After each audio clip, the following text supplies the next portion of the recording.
let him in there. Played good against these guys last time too. But Isaiah's playing so good right now, rebounding every ball and doing the stuff he's doing. You got to leave him in the game. So when you leave him in the game, what does that mean? If he plays a lot of minutes, what does it mean? Means team's playing good.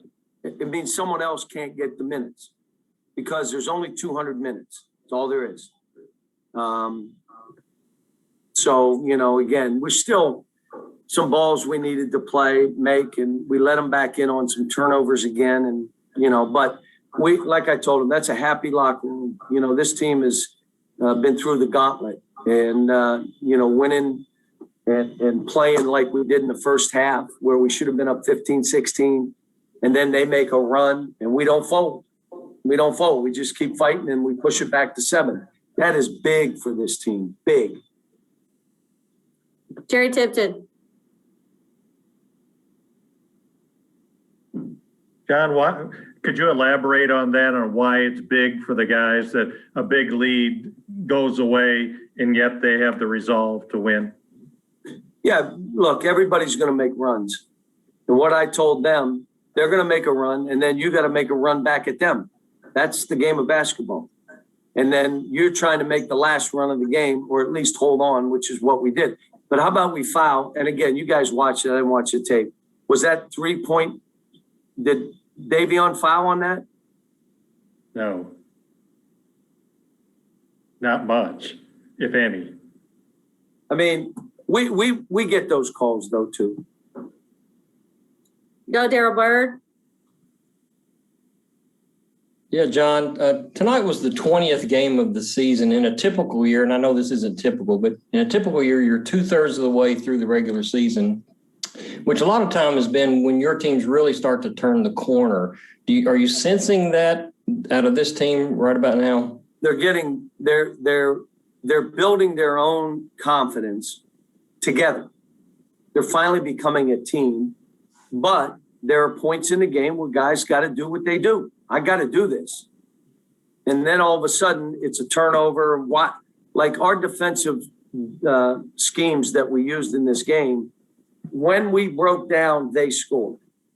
And we're just talking again about engaging the team. Here's the issue this team still has.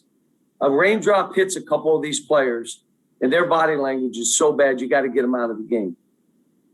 You can't, if you're not playing well, you've got to say, what am I going to do to help this team win?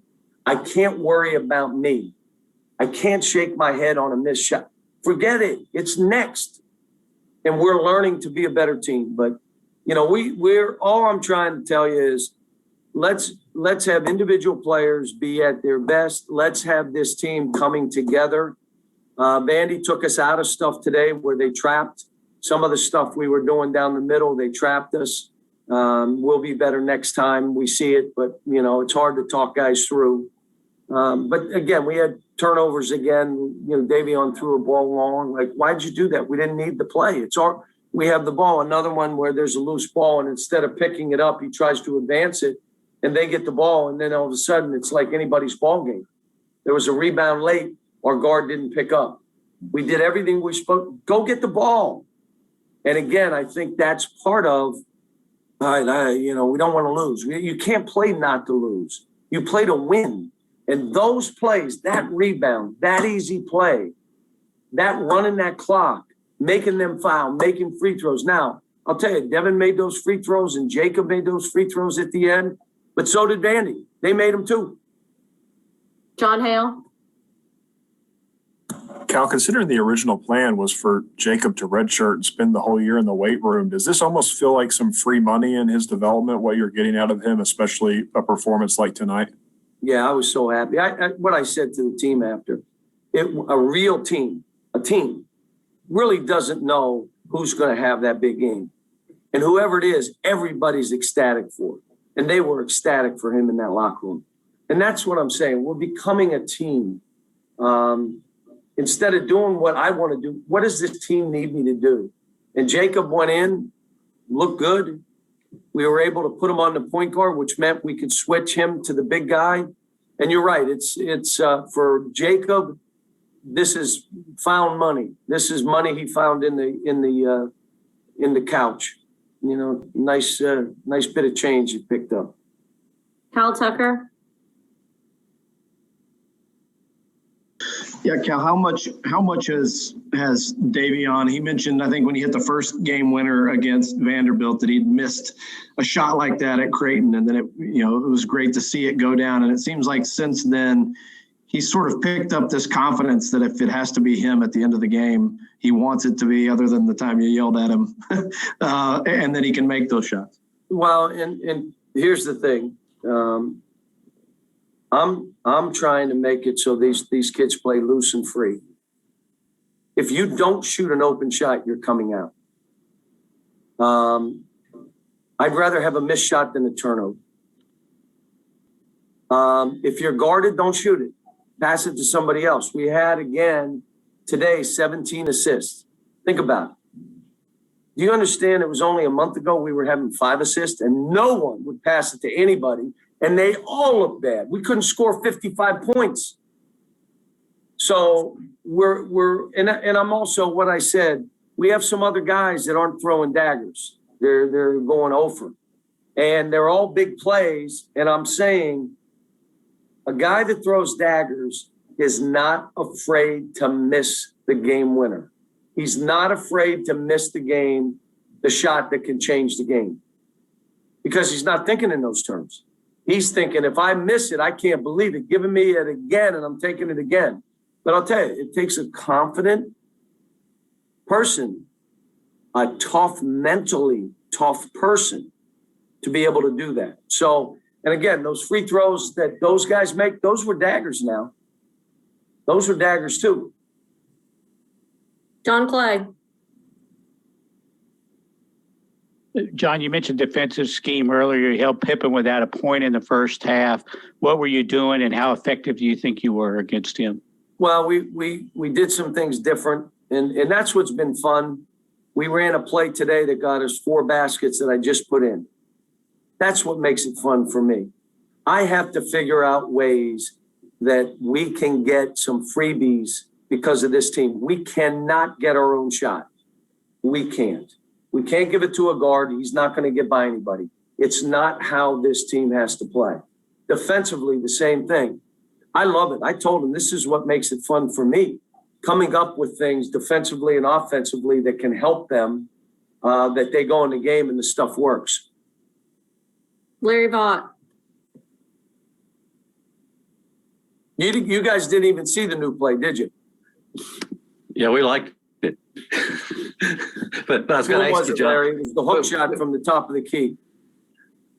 I'm sorry, I didn't hear you. But I was going to ask you, when you're talking about players need to do things to help you win when they're not always at their best, like tonight, Keon, 1 of 6, 4 turnovers, but he comes up with 9 rebounds, 9 5 rebounds. assists, 4 blocks, and 1 steal. Is that Right. exactly what you're talking about? It is, but I expect more from him.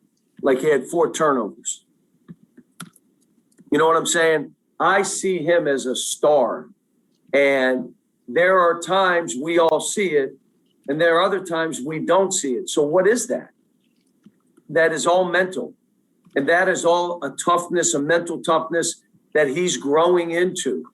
But I'll tell you, it's whether it's him or BJ or Devin or Davion, I'm rolling with who's playing at that point. Like Jacob, I wouldn't have subbed him at all if he could have lasted in the game because he was playing too well. He came up with the last rebound and won the game, correct? Right. And when you look at the free throw shooting too, is that just another way that when you have to take what's going on and you go up there? You guys hit 24 and 25. Have you been coaching the free throw shooting? No, I'm not coaching anything. I just roll out balls. You know that. I don't do anything. But you had them. They shot 28 free throws, I believe, or 29 free throws, whatever it is, and made a bunch too. So we both shot well from the line. They made 23. We made 24. all right, last question with Daryl Bird. Yeah, John, you always talk about your better teams becoming empowered at some point. Do you sense empowerment coming, or are you going to have to steer this ship the rest of the way, you think? I don't know. I hope so. I hope it becomes empowered. There are times I see it, but again, what happens to individual players who aren't playing well, you can't have an empowered team when you have 2 or 3 guys that when things aren't going well, they can't be in there. You're not empowered then. An empowered team is, they know we're not robots and we're not machines. We're not going to play great every night out, but we can fight. We can go for loose balls. We can take charges. We can do everything else and rebound and play tough and scramble. I can do all that. That doesn't take skill, but you cannot do it when your mind is only focused on yourself, how you're doing it. And we're trying to crack through that with this team, and we've gotten way better, way better. All right, thanks, Coach. Thanks. Okay, Jacob Toppin will be joining